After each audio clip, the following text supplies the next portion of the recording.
Hello friends, welcome to GK crazy today. आज हम लेकर आए हैं इस क्लास के अंदर प्राचीन इतिहास के बारे में हम इस वीडियो में डिस्कस करेंगे। ओके, तो हमारा प्राचीन इतिहास का टॉपिक जो क्लास नंबर है वो 2 नंबर क्लास है। ओके, और आधे ऐतिहासिक काल के बारे में इस वीडियो में हम चर्चा करेंगे। ओके, तो इससे रिलेटेड कुछ महत्वपूर्ण क्वेश्चंस भी होने वाले हैं इस वीडियो में, और कुछ फैक्ट्स भी इस वीडियो में आपको क्लियर हो जाएंगे और शॉर्ट तरीके से हम इस वीडियो में बताएंगे मानव का कैसे विकास हुआ, क्या क्या धारणाएं रही। ओके, तो हम स्टार्ट करते हैं आज का ये वीडियो। ओके, तो एक बार देखने पर 100% याद होगा। ओके, तो फर्स्ट है आदि ऐतिहासिक काल के टॉपिक है सिंधु सभ्यता। ओके, मोस्टली टॉपिक कौन सा है? सिंधु सभ्यता, फिर कांस्य युगीन सभ्यता और हड़प्पा सभ्यता। ओके, तो ये एक सी है, आपको ऐसा नहीं लगेगा अलग अलग, पर आपको एक बार में समझ में आ जाएगा। ओके, स्टार्ट करते हैं। देखिए, आदि ऐतिहासिक काल किस काल को कहा जाता है? तो ऐतिहासिक काल आदि ऐतिहासिक काल है। इस काल में मानव द्वारा लिखी गई जो लिपियां थी वो पढ़ी नहीं जा सकी। जो लिखी गई लिपियां थी वो पढ़ी नहीं जा सकी, किंतु लिखी साक्ष्य मिले हैं। मतलब कि जो लिखे हुए साक्ष्य थे, जैसे चित्र बने हुए और कई लिपियां लिखी हुई मिली है पत्थरों पे या तांबे पे। ओके, सिल्ले पत्थर पे, उस प्रकार। और इस काल की जानकारी जो स्रोत हैं वो पुरातात्विक साक्ष्य मिले हैं।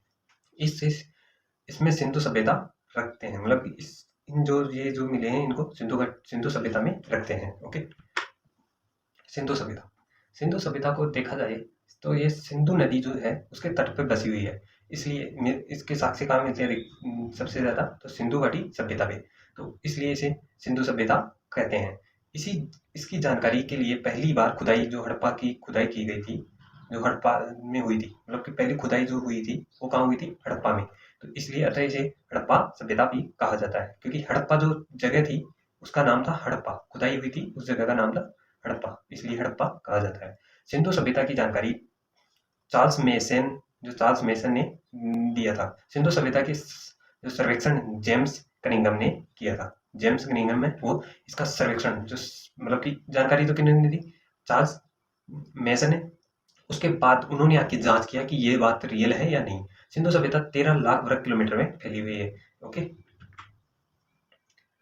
सिंधु सभ्यता की जो जानकारी है, जो सिंधु सभ्यता है, इसका नामकरण किसने किया था? तो जॉन मार्शल ने किया था। किसने? जॉन मार्शल ने इसका नामकरण किया था। सिंधु सभ्यता की पहली खुदाई दयाराम साहिनी द्वारा की गई थी। ओके, किसके द्वारा? दयाराम साहिनी के द्वारा पहली खुदाई की गई थी। ओके, सिंधु सभ्यता का आकार त्रिभुजाकार है। इस प्रकार है, किस प्रकार है? इस प्रकार है। ओके, और ये जैसे ऐसे है, ये तो भारत के अंदर आ गया, और ये जैसे बलूचिस्तान और ये सिंधु हड़प्पा और इधर आ गया राखी गढ़ी, ये कालीबंगाल, ऐसे है। ओके, तो राजस्थान एक गुजरात और एक महाराष्ट्र, हरियाणा, पंजाब में फैली हुई है, और पाकिस्तान में भी इसके बलूचिस्तान और अधिक क्षेत्रों में इसके साक्ष्य मिलते हैं।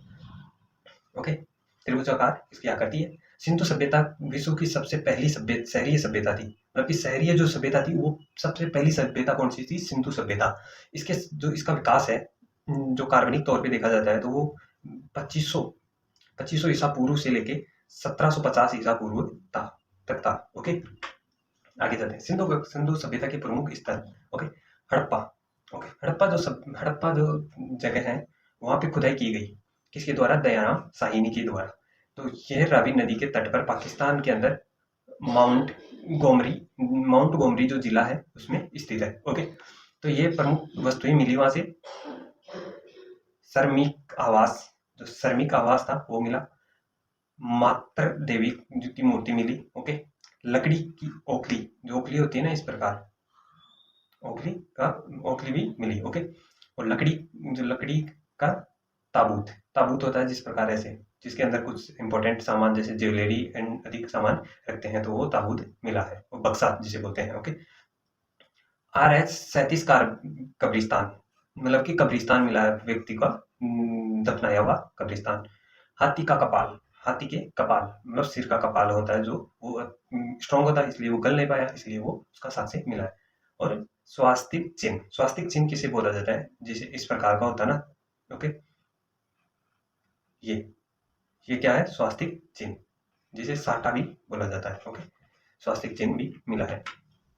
यह है सिंधु घाटी सभ्यता। ओके, सिंधु घाटी सभ्यता की जो मुख्यतः ये इस प्रकार के जो वहां पे वो नहाने के और रहने का इस प्रकार था, ये सभी सड़कें एक दूसरे को समकोण पर काट रही है, और अधिकतर सड़कें उत्तर से पूर्व की ओर होती थी ताकि उनको साफ सफाई में आसानी रहती थी। ओके, मतलब हवाएं साइड से चलती थी पश्चिम की ओर से और पूर्व की ओर साफ होती चली जाती थी, नालियां बनी हुई थी। आगे देखते हैं। ओके, अब आगे मोहनजोदड़ो। मोहनजोदड़ो जो है इसकी खुदाई सन 1921 में राखलदास बनर्जी द्वारा की गई थी और ये पाकिस्तान के लरकाना लरकाना जो जिला है उसमें सिंधु नदी के तट पर स्थित है। ओके, लरकाना जिला जो पाकिस्तान का है उसके अंदर सिंधु नदी के तट पर स्थित है। ये सिंधु सभ्यता का सबसे बड़ा शहर है, मतलब कि सबसे बड़ा शहर कौन सा है, ये वाला। ओके, और बड़ा है पर इसके साक्ष्य जो मिले हैं इसके हिसाब से।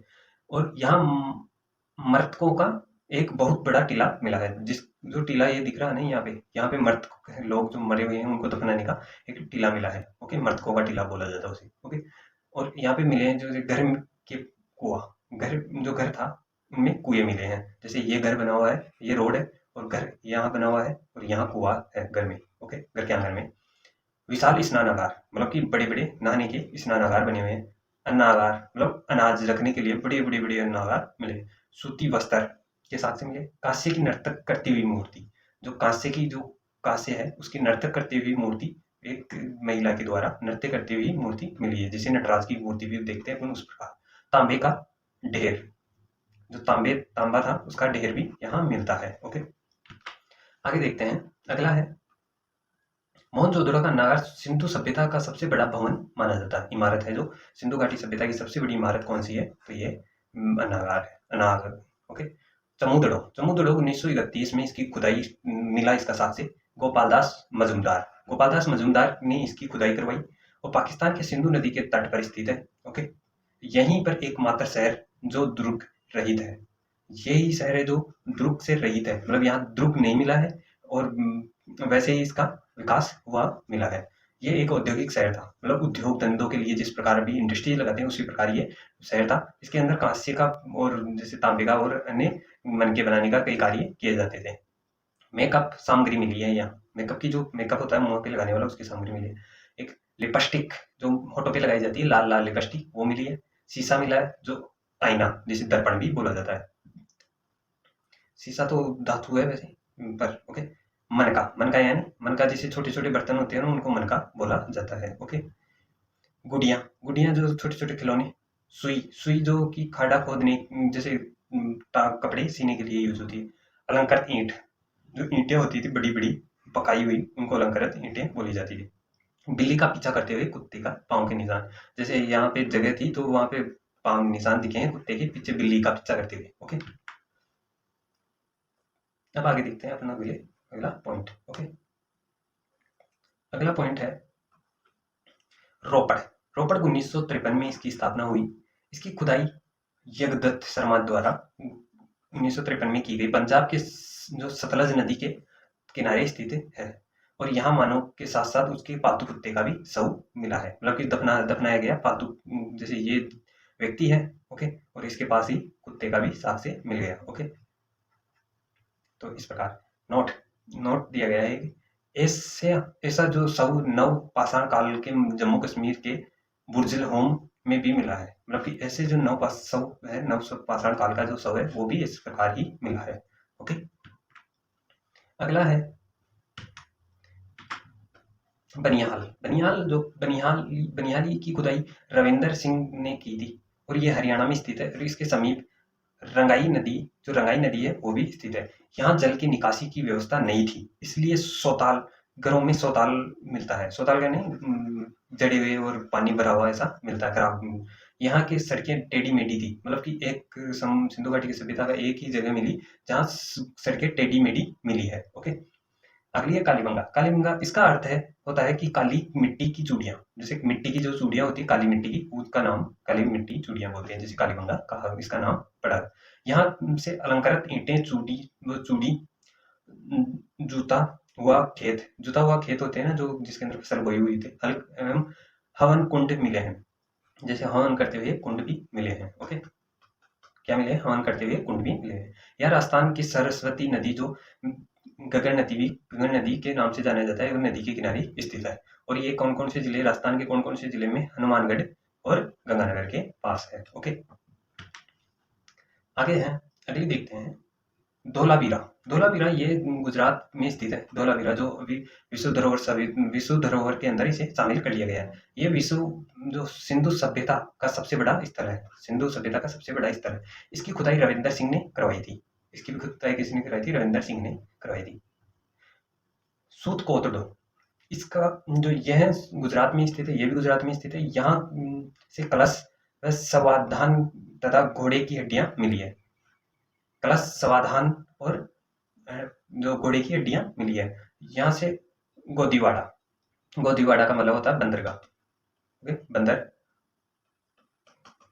जहाँ से समुद्री जहाज के द्वारा आयात निर्यात किया जाता है, व्यापार के द्वारा। यहाँ घरों के दरवाजों सड़कों की ओर खुलते थे। मतलब कि एक यही जगह मिली जो सड़कों की ओर दरवाजे खुलते थे। अन्यथा अदर की सभी की सड़कों के विपरीत साइड दरवाजे खुलते थे, जो कि अपने आंगन उल्टी साइड रखते थे, जिससे कि चोर कोई भी हो वो अंदर आ ना सके। ओके, यहाँ फारस की मोहरें भी मिली है। फारस जो व्यापार होता होगा फारस से, तो फारस की मोहरें मिली है, जो विदेशी व्यापार को संकेत करती है। ओके, यहाँ से युगल संसाधन, जो युगल संसाधन मिले हैं, और सती प्रथा का प्रतीक भी मिला है, जिसके अंदर एक छोटा सा बच्चे के एक महिला और एक व्यक्ति की साथ ही जलती हुई प्रतिमाओं की हड्डियां प्राप्त हुई है। इसलिए रंगपुर जो है, रंगपुर गुजरात में स्थित है। ओके, यहाँ से धान की भूसी मिली है। ओके, सिंधु सभ्यता का सबसे बड़ा स्थल जो कि गुजरात और पाकिस्तान में स्थित है, ये दोनों जगह स्थित है। भारत में सबसे बड़ा स्थल जो कि राखीगढ़ी है, जो कहाँ है? हरियाणा में स्थित है।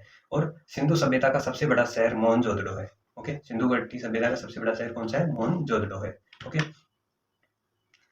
सिंधु घाटी से संबंधित विशेषताएं, ये सड़कों एक दूसरे को समकोण पर काटती थी, और तथा पूर्व से पश्चिम की ओर, मतलब कि इस साइड से इस साइड की ओर इसका हवा का फ्लो होता था, जिससे हवा द्वारा सड़कें साफ हो जाती थी। मैंने पहले बोला था आपको उस प्रकार। नालियां ढकी हुई होती थी, नालियां जैसे ढकी हुई होती थी, जिससे कि कचरा, ऊपर का उठने वाला कचरा, गार कचरा इसके अंदर न जाए, और पानी और किसी को गंदगी भी महसूस ना हो और बाहर चला जाए। एक सिस्टमेटिक तरीके से डेवलप किया गया था शहर को। इसका व्यापार विदेशों से होता था, मतलब कि यहाँ का व्यापार विदेशों से होता है। इनका साम्राज्य मात्र सत्रात्मक था। इनकी जो लिपियां भाव चित्रात्मक थी, और ये पढ़ी नहीं जा सकती थी, पर भाव जिस प्रकार भाव देती थी उस प्रकार समझा जा सकता था। यहाँ पे जो एक सींग वाला बैल, वो सींग वाला जानवर है, उसका मोहरों पे चित्र मिले हैं, और इनके मोहरों पर गाय का चित्र नहीं मिला है। ओके, और यहाँ पर जो माप तोल के लिए न्यूनतम 16 केजी के बाट यूज किए जाते थे। सिंधु सभ्यता के लोग युद्ध तलवार का परिचित नहीं थे, मतलब कि युद्ध करना और तलवार का कोई परिचय नहीं था। ओके, सिंधु सभ्यता की विनाश का सबसे बड़ा कारण है बाढ़। बाढ़ यानी पानी का फ्लो। ओके, पानी का फ्लो, जिस प्रकार ये, जैसे ये झोपड़ियां कटी थी, तो इनको इसने बाढ़ ने डैश कर दिया। ओके, मेसोपोटामिया ये सभ्यता है ग्रामीण सभ्यता। इसका विकास, जो मेसोपोटामिया की सभ्यता है, एक 10,000 ईसा पूर्व की है। इस जो सबसे पुरानी है सभ्यता में, सबसे पुरानी सभ्यता कौन सी है? मेसोपोटामिया की सभ्यता। और शहरी सभ्यता कौन सी है? तो वो सिंधु सभ्यता। इसका विकास इराक में टिग्रिस जो एम यूफ्रेट्स नदी जो है, दो नदियां हैं, टिग्रिस और यूफ्रेट्स, जो जिनका नाम दलजला और फरात के नाम से जाना जाता है, इनके मध्य में स्थित थी। जैसे कि ये दो नदियां हैं और इनके मध्य में ये स्थित है। ओके, यहाँ की मिट्टी अत्यधिक उपजाऊ थी। यहाँ की मिट्टी अत्यधिक उपजाऊ थी क्योंकि दोनों तरफ नदियां थी। नदियों के साथ जो खाद, कई चीजें बहा के लाई जाती थी। ये सभ्यता ग्रामीण थी। सिंधु सभ्यता कौन सी थी? शहरीय सभ्यता थी। इसके साथ जो अर्थव्यवस्था का मुख्य आधार था कृषि। ओके, विश्व की सबसे पहली सभ्यता मेसोपोटामिया की सभ्यता थी, जबकि विश्व की सबसे पहली शहरीय जो नागरिक सभ्यता थी वो सिंधु सभ्यता थी। ओके, अब आ गए अपन क्वेश्चनों पे, क्वेश्चन आंसर्स। ओके, आज की क्वेश्चन आंसर लगाते हैं। हड़प्पा सभ्यता का सर्वाधिक मान्यता प्राप्त काल है, तो मान्यता प्राप्त काल है तो वो कौन सा काल है? तो वो is right answer, B is right answer. Okay, 2500 से 1750 तक। ओके, सिंधु घाटी सभ्यता निम्नलिखित में से किस सभ्यता के समकालीन नहीं थी? तो किस सभ्यता के समकालीन नहीं थी? तो इज राइट आंसर, ग्रीक की सभ्यता के समकालीन नहीं थी। ओके, सिंधु घाटी सभ्यता कहाँ तक विकसित थी? तो सिंधु घाटी सभ्यता कहाँ तक विकसित थी? पंजाब, राजस्थान, गुजरात, उत्तर प्रदेश, हरियाणा, सिंध और बलूचिस्तान। जो पाकिस्तान के हैं दो, तो कौन कौन से? सिंध और बलूचिस्तान। तो ओके, सिंधु घाटी सभ्यता में घोड़ों के अवशेष मिले हैं। तो कहाँ मिले हैं, वो कौन सी जगह मिले हैं घोड़ों के अवशेष, तो कहाँ मिले, सुर कोटड़ो जो अपने गुजरात के अंदर देखा है। सिंधु घाटी सभ्यता जो है कालीबंगा किस प्रदेश में स्थित है, तो किस प्रदेश में स्थित है, तो इज राइट आंसर राजस्थान में स्थित है। ओके, हनुमानगढ़ और गंगानगर क्षेत्र में। निम्नलिखित में से किस पदार्थ का उपयोग हड़प्पा काल की मोहरों का निर्माण करने में मुख्यतः रूप में उपयोग किया गया है, मतलब प्रयोग किया गया है, तो कौन सा है, तो इस राइट आंसर होगा सिलखड़ी। ओके, सिलखड़ी। अगला है 7 नंबर क्वेश्चन। ओके, हड़प्पा सभ्यता किस युग की सभ्यता थी, तो किस युग की सभ्यता थी, तो अपने फर्स्ट पॉइंट अपना जो लगा हुआ वो ये कांस्ययुगीन सभ्यता भी थी और आधे। ओके, सिंधु घाटी सभ्यता के लोग मुख्य व्यवसाय क्या था, मुख्य व्यवसाय क्या था, तो सिंधु घाटी सभ्यता का तो वो था व्यापार। ओके, हड़प्पा सभ्यता के निवासी थे, क्या थे, शहरिये थे। ओके, क्या थे, शहरिये थे। ओके, अगला है लास्ट क्वेश्चन है, सिंधु घाटी सभ्यता सबसे बनाए घर किससे बनाए जाते थे, तो किससे बनाए जाते थे, ईंटों से। ओके, ईंटों का प्रयोग किया गया था। ओके, और मेसोपोटामिया की सभ्यता किस प्रकार की थी, तो किस प्रकार की थी, ग्रामीणी सभ्यता थी। ओके, तो आज का वीडियो यहीं समाप्त करते हैं। थैंक यू सो मच, फिर मिलेंगे नेक्स्ट वीडियो में, तब तक के लिए राम राम। सबसे पहले आप हमारे यूट्यूब चैनल को subscribe and like and share करना ना भूलें और बने रहे ऐसे वीडियो में, ताकि हमें भी मोटिवेट मिलता रहे। ओके, फिर मिलेंगे नेक्स्ट वीडियो में, तब तक के लिए बाय।